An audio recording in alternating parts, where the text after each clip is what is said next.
এমন এক বিচিত্র পাচারকাণ্ডের হোতা হিসেবে কেনিয়ার আদালতে দণ্ডিত হলেন এক চীনা নাগরিক। ঝাং কেকুন নামের ওই ব্যক্তির লাগেজে তল্লাশি চালিয়ে উদ্ধার করা হয়েছে 2200টিরও বেশি জীবিত পিঁপড়া। এই অপরাধের বড় মাসুল হিসেবে তাকে গুনতে হচ্ছে জরিমানা, পেতে হচ্ছে জেল। কিন্তু প্রশ্ন, কেন পিঁপড়া পাচার হচ্ছে? কি আছে এই ক্ষুদ্র প্রাণীর বাণিজ্যে? পাচার বলতে আমাদের চোখে ভেসে ওঠে সোনা, হীরা কিংবা হাতির দাঁতের ছবি, কিন্তু এবার পাচার হচ্ছে সুটকেস ভর্তি হাজার হাজার জ্যান্ত পিঁপড়া।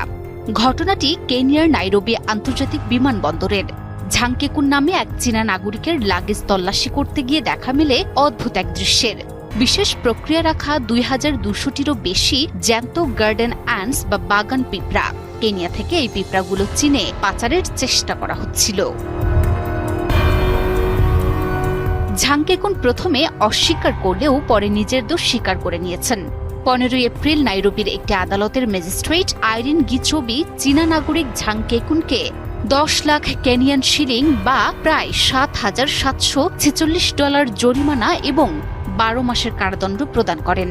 বিচারক সাফ জানিয়ে দিয়েছেন, প্রকৃতি ধ্বংসকারী এই পাচার চক্রকে থামাতে কঠোর শাস্তির কোনো বিকল্প নেই।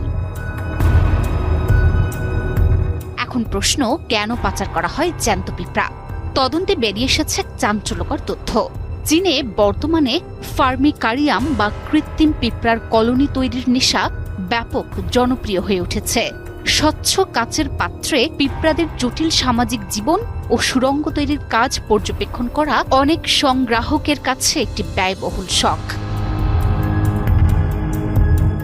পিঁপড়াদের সামাজিক শৃঙ্খলা এবং বুদ্ধিমত্তা অতুলনীয়। বিভিন্ন গবেষণার বা শিক্ষা প্রতিষ্ঠানে এগুলো উচ্চ মূল্যে বিক্রি হয়।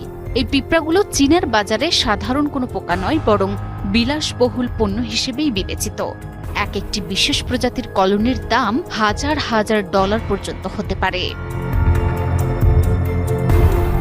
বন্যপ্রাণী বিশেষজ্ঞরা বলছেন, পাচারকারীরা এখন হাতির দাঁত বা গন্ডারের শিংয়ের মতো বড় জিনিসের বদলে নজর দিচ্ছে ক্ষুদ্র এই পোকামাকড়ের দিকে। গত বছরে একই অপরাধে 4 জনকে বড় অঙ্কের জরিমানা করা হয়েছিল।